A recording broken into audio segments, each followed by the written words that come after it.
اللہ عز و جل فرماتا ہے اگر تم بڑے گناہوں سے بچتے رہو گے جن سے تمہیں روکا گیا ہے تو چھوٹے گناہ ہم ویسے ہی معاف کر دیں گے۔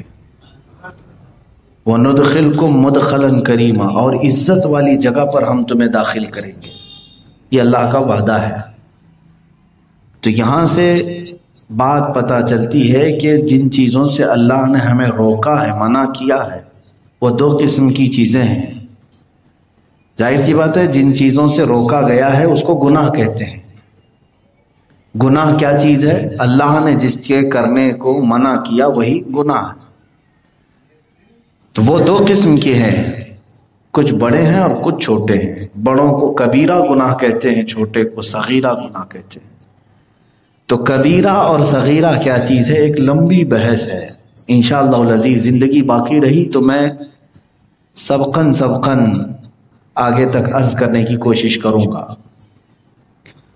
اللہ عز و جل کا یہ وعدہ کہ اگر تم بڑے گناہوں سے بچتے رہے تو ہم چھوٹے گناہ معاف کریں گے۔ اب یہ بڑے گناہ کیا ہیں، کبیرہ گناہ کسے کہتے ہیں؟ ہر مسلمان کو چاہیے کہ وہ کبیرہ گناہوں کی ڈیفینیشن معلوم کر لے، اس لیے کہ وہاں جانا گویا کہ ہلاکت میں جانا ہے۔ کبیرہ گناہ میں جو پڑ گیا تو سمجھ لو کہ وہ ہلاک و برباد ہوا۔ ہاں بخشش ہے کبیرہ گناہوں کے لیے بھی، لیکن بسا اوقات ایسا ہوتا ہے کہ اللہ عز و جل اگر کسی گنہگار سے زیادہ ناراض ہوا تو پھر اسے توبہ کی توفیق بھی نہیں ملتی، اور کبیرہ گناہ کرتے کرتے آدمی کفر تک بھی پہنچ جاتا ہے۔ تو حدیث پاک میں جو کبیرہ گناہوں کا تذکرہ آیا ہے وہ ایک لمبی فہرست ہے۔ امام ذہبی رحمۃ اللہ تعالی علیہ نے پوری ایک کتاب لکھی الکبائر نام سے۔ کبائر کا مطلب ہوتا ہے سارے کبیرہ گناہ، اس میں انہوں نے کاؤنٹ کر دی۔ اب حدیث پاک میں جو آیا ہے بعض علماء نے اس سے اخذ کرتے ہوئے کہا ہے کہ 7 ہیں بڑے گناہ۔ اجتنبوا السبع المعبقات، حضور اکرم صلی اللہ علیہ وسلم نے فرمایا 7 ہلاک کرنے والی چیزوں سے بچو۔ تو وہ 7 چیزوں کے اوپر تفریح کی گئی، علماء محدثین نے اس سے اور بھی قسمیں نکالی ہیں۔ اس میں سب سے نمبر 1 پہلی چیز کبیرہ گناہوں کی لسٹ میں حدیث میں جو آیا ہے الاشراک باللہ، اللہ کے ساتھ شرک کرنا۔ ویسے دیکھا جائے تو کبیرہ گناہوں کی معافی ہے لیکن شرک کی معافی نہیں ہے۔ وَمَن يُشْرِكْ بِاللَّهِ، اللہ تبارک و تعالیٰ فرماتا ہے جو اللہ کے ساتھ شرک کیا تو پھر اس کے متعلق اللہ فرماتا ہے دوسری آیت میں ان اللہ لا یغفر ان یشرک بہ ویغفر ما دون ذلک لمن یشاء، شرک سے کم جو کچھ بھی ہوگا اللہ سب معاف کر دے گا لیکن شرک کو نہیں معاف کرے گا۔ الاشراک باللہ، اللہ کے ساتھ شریک ٹھہرانا، یہ نمبر 1 ہے۔ اسی کو سب سے پہلے سمجھ لینا چاہیے، پھر آگے ہم دوسرے گناہوں کی طرف چلیں۔ اس میں بہت ساری چیزیں ہیں، جیسے نماز کا ترک کرنا گناہ کبیرہ میں سے ہے، اللہ کے ساتھ شرک ٹھہرانا یہ نمبر 1۔ سیکنڈ نمبر پر جو چیز گناہ لکھا گیا ہے کبیرہ، وہ نماز کو ترک کرنا۔ پھر اس کے بعد جادو کرنا، یہ بھی کبیرہ گناہوں میں سے ایک حدیث میں جو آئے ہیں۔ زکوٰۃ نہ دینا، یہ بھی کبیرہ گناہوں میں سے۔ پھر شراب، جوا، چوری، زنا، یہ سب کبیرہ گناہوں میں سے بڑے گناہ۔ اور دوسری حدیثوں میں جھوٹ کو بھی کبیرہ گناہوں میں رکھا گیا ہے، جو تقریباً سب کے ہاں زبان زد ہو گیا ہے۔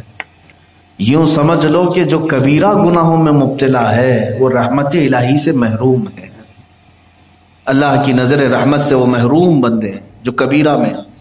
صغیرہ کا مطلب ہوتا ہے چھوٹے گناہ ہیں، کبھی زبانی طور پر پھسل ہو گئی، آنکھوں سے کوئی مسئلہ ہو گیا، یہ صغیرہ گناہوں میں سے آتے ہیں۔ یعنی جو آداب ہیں وہ آداب نہیں بجا لایا۔ اور کبیرہ گناہوں میں حقوق الوالدین بھی ہے، والدین کی نافرمانی، یہ بھی کبیرہ گناہوں میں سے۔ میں آج سب سے پہلی والی چیز پر ہی گفتگو کرتا ہوں، رب تعالیٰ نے فرمایا کہ اشراک باللہ یعنی اللہ کے ساتھ شرک، یہ اللہ کو پسند نہیں۔ جس نے اللہ کے ساتھ شرک کیا، شرک کی بھی دو قسمیں ہیں، یہ بھی سمجھ کے چلے، شرک بھی دو قسم، شرک جلی، شرک خفی۔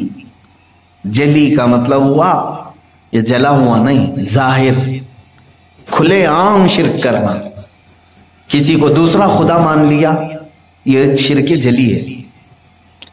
کسی کو دوسرا رازق مان لیا، اللہ کی ذات یا صفت میں دوسرے کو اس کے برابر تسلیم کر لیا، شرک جلی ہے۔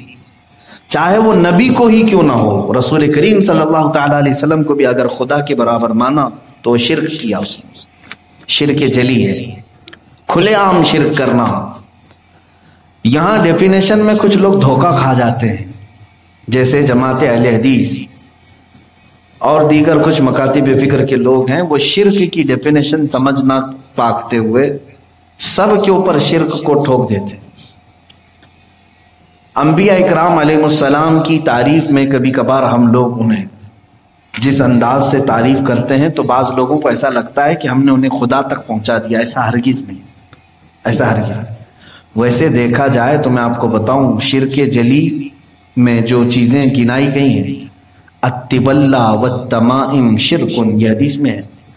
طبلہ تمائم کیا ہے؟ یہ جھاڑ پھونک کرنا، تعویذ باندھنا شرک ہے۔